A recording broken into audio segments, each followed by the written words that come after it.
I think I said in one of my trip logs that I'd give you a video of some of the acreage that the fellow owns and runs out here. He has 17 head of cattle, but that's almost a hobby for him. This is the home. And oh, by the way, the large white building we just saw was the barn. These are just some outbuildings, storage and that sort of thing. Small pasture area here. I've seen a horse in it, or a couple of them. That pasture and through the trees there at the far side of it, the wooded area, that's where the cows go. It's also where I think the cemetery is. This is his driveway. I'm about halfway up it, I guess. You might be able to see my van parked out there where the school bus just drove by. It's the Del Vecchio spread. The people by the name of Galbraith. He was a professor at the University of New Hampshire. And her and her daughter stayed down here, and he stayed up in New Hampshire. Mm-hmm. He would come down weekends or when the hell ever he came. I don't know. Yeah. Then I guess they got tired of it and they put it up for sale and I bought it. And I never had crops up there. There was fields. The fields were all grown in. What there was fields were all grown into brush by the time I got it. Yeah. I cleared off some of the land up there, but there's all houses on it now. Yeah.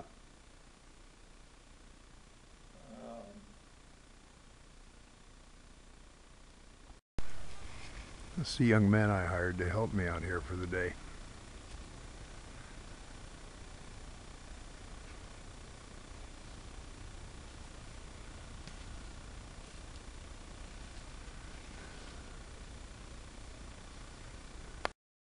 We're in Springfield, North Carolina, finally on our trip south. We ran into these ducks, which I've never seen one with a red head before, or maybe I just forgot. Looks like a vulture on the head.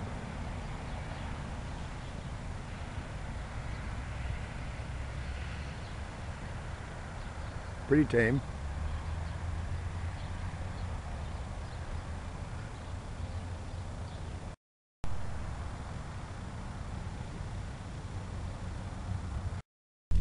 I'm just south of the North Carolina, South Carolina border. And there's a place here called Pedro's. I believe this is the largest tourist trap I've ever seen in my life. He's advertising Quadzilla, I'm not quite sure what that is, a merry-go-round, playground, wild sombrero, the Red Barn, Ferris wheel, Pedro's Railroad, bumper cars, Hot Wheels, Himalaya, picnic area, truck stop, diner, shops. Holy mackerel, and you're only seeing half of it here. The front half, convention center.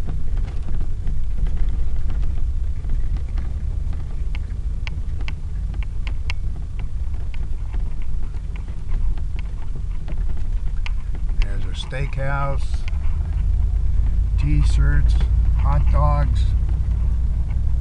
Pedro's Diner, did I mention that one?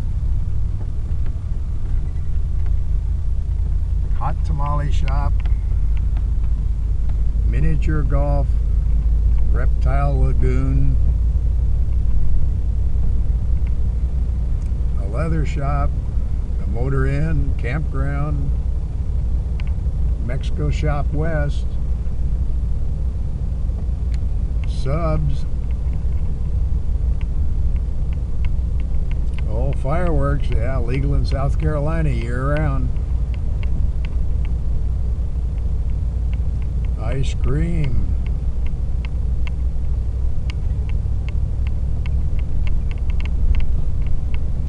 Just incredible.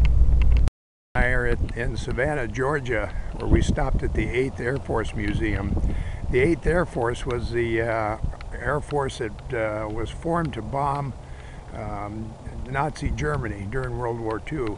It was organized right here in Savannah, and that's why the museum is located nearby.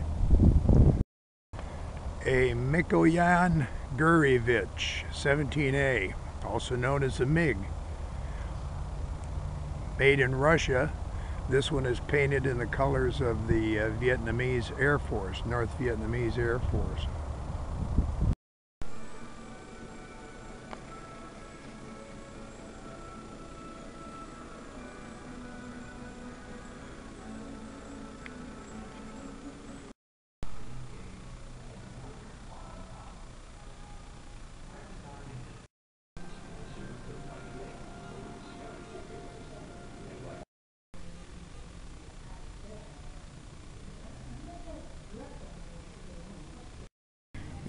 They're restoring a B-17 to operational status, a project that would take years. The city of Savannah, the 5,000th airplane processed through Hunter Field in 1944. By process, that means it was shipped from here, or flown from here over to England.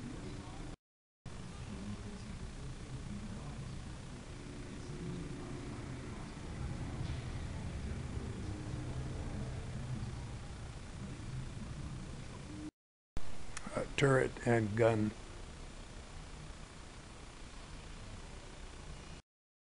A rather unique diorama. I think that's how it's pronounced.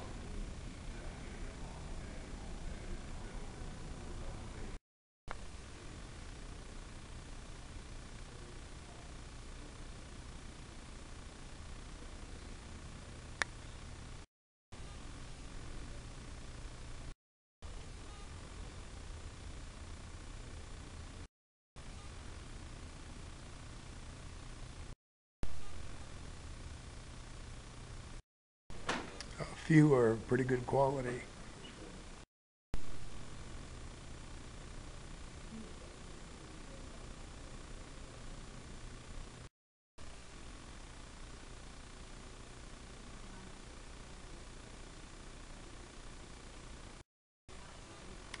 WASP, a Women's Army Service Pilot.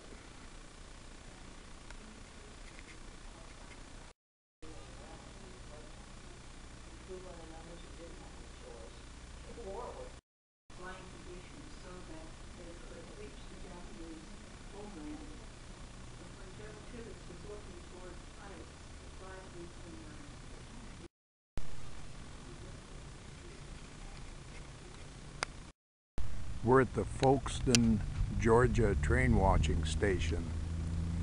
Now this is one place where train watchers can watch a lot of trains every day. More than 60 a day go through here, 24 hours a day.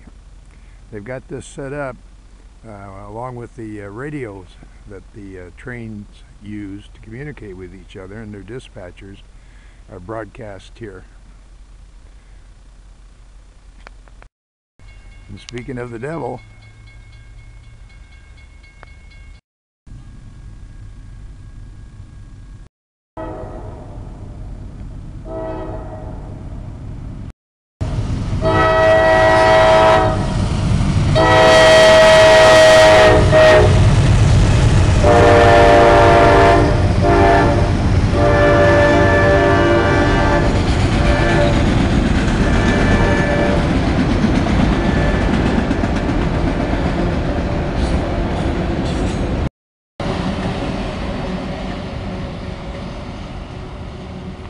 that's a lot of automobiles. My guess is that it's probably automobiles that have come from overseas, over in Europe, by ship and have been transshipped by rail. Now this is Folkston's claim to fame, but you got to admit they made the best out of having 60 trains a day go right through the center part of their town. Now, unlike a lot of southern towns, this doesn't have any other tourist draw. There's no Civil War stuff going on around here, and that's just about the only tourist draw that I've seen in the Deep South. I think if it wasn't for the Civil War, there wouldn't be any tourist stuff here. But this makes a good one for Folkston. Now they call this section of rail the Folkston Funnel, just like you would funnel water into a bottle. If you're going to take a train into Florida from anywhere on the East Coast or most of the rest of the United States except along the Gulf Coast, you're going to run it through here. I don't know the exact reason. My suspicion is geological. A lot of water, swampy areas around here. That's my guess. But the fact is, if you're going to run that train, it's going to come through here. So all the trains funnel through this location. Can you imagine the high explosives, wartime materials, chemicals coming through here?